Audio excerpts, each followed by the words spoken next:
Good day to you. Today, we will be presenting our research on solutions to lessen the problems that Makati City is encountering with air and waste pollution.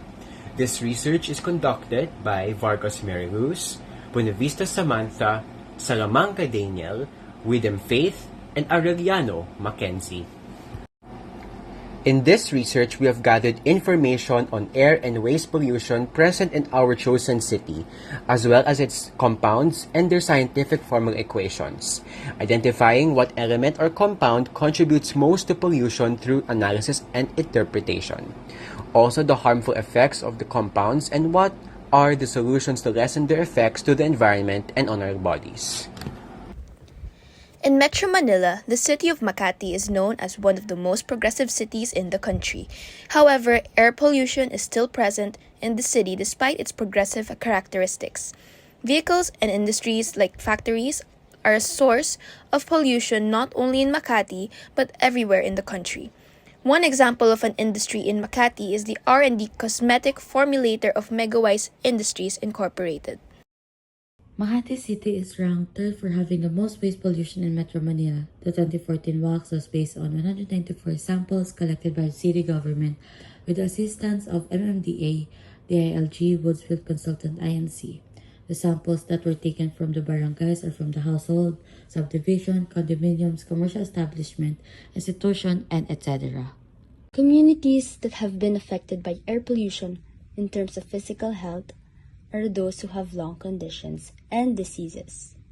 People who spend a lot of time near busy roadways like the construction workers who work on roadways and the elderly are also prone. In terms of waste pollution, sickness caused by bacteria can affect the people, especially in the squatter areas. The elements or compounds that are considered pollutants in the air are carbon monoxide, lead, nitrogen oxide, PM2.5, and PM10. PM means particulate matter. Seen here are each element or compound and their corresponding formula equations.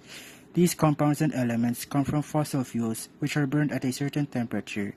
These pollutants come from industries, vehicles, and other machinery. In this research, we have also identified the sources of the elements or compounds that contribute to waste pollution. These are ethylene, which comes from plastic, diethyl pyrocarbonate, which comes from paper and wood, silicon dioxide, which comes from fiberglass and glass, and pentine, which comes from rubber. Seen below, each compound are its corresponding formula equations. As the data shows here, the most common compound found in air pollution is carbon monoxide, which contains more than half of the chart, that is 63.3%, followed by ozone at 24.8%, particulate matter 10, 5.5%, and particulate matter 2.5 and sulfur dioxide at 3.2%. The data shows that 54.1% of diethyl pyrocarbonate are found in waste pollution, followed by ethylene with a percentage of 37.7%, silicon dioxide at 5.9%, and pentene at 2.09%. The negative effects of carbon monoxide are carbon monoxide poisoning that affects the heart, the brain, and the lungs. Patients with health issues like brain and lung diseases are at great risk for harm. Ozone, on the other hand, irritates the nose, throat, and eyes. It worsens the lung function and other conditions like asthma and chronic respiratory disease. Nitrogen dioxide leads to the respiratory conditions like bronchitis and pulmonary edema, causes lung damage, headaches, migraines, dizziness, difficulty in breathing, and probably death if not treated right away. Sulfur dioxide irritates the eyes, causes respiratory irritation or infection, and complicates conditions like asthma and chronic bronchitis. PM2.5 may damage lung and heart functions. It can also worsen conditions like asthma and lead to heart disease and heart attacks. These harmful particles can go deep into your lungs or your blood. PM10 is a bigger particle that irritates the eyes, nose, and throat. Dust is the primary source of these particles and can come from roads, construction sites, and mines. When we are exposed to ethylene, it can irritate the eyes, skin, nose, throat, lungs, damage the brain and nervous system. Exposure to diethyl pyrocarbonate can be harmful to the body. The effects of this may include respiratory tract infections, eye irritation, and skin irritation. As a result, it may also cause gastrointestinal irritation that may result in nausea, vomiting, and diarrhea. Silicon dioxide can cause silicosis, which causes the lungs to swell and can lead to fibrosis, which damages the air sacs. It is irreversible, as the dust inhaled can permanently damage the organ. Pentane causes serious skin, eye, and respiratory irritation. Since it is highly flammable, being too close to a source of heat can cause it to catch fire. It may also be fatal if swallowed or ingested. Solutions to lessen the effects of carbon monoxide. Strategies like growing trees and novel technologies like direct air capture can help. Biomass carbon removal and storage aims to leverage the carbon storage capacity in plants beyond their natural life cycles.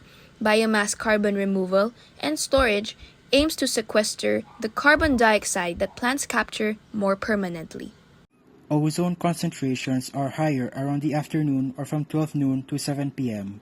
Make sure to do outdoor activities like exercise as early as possible before the temperature rises up.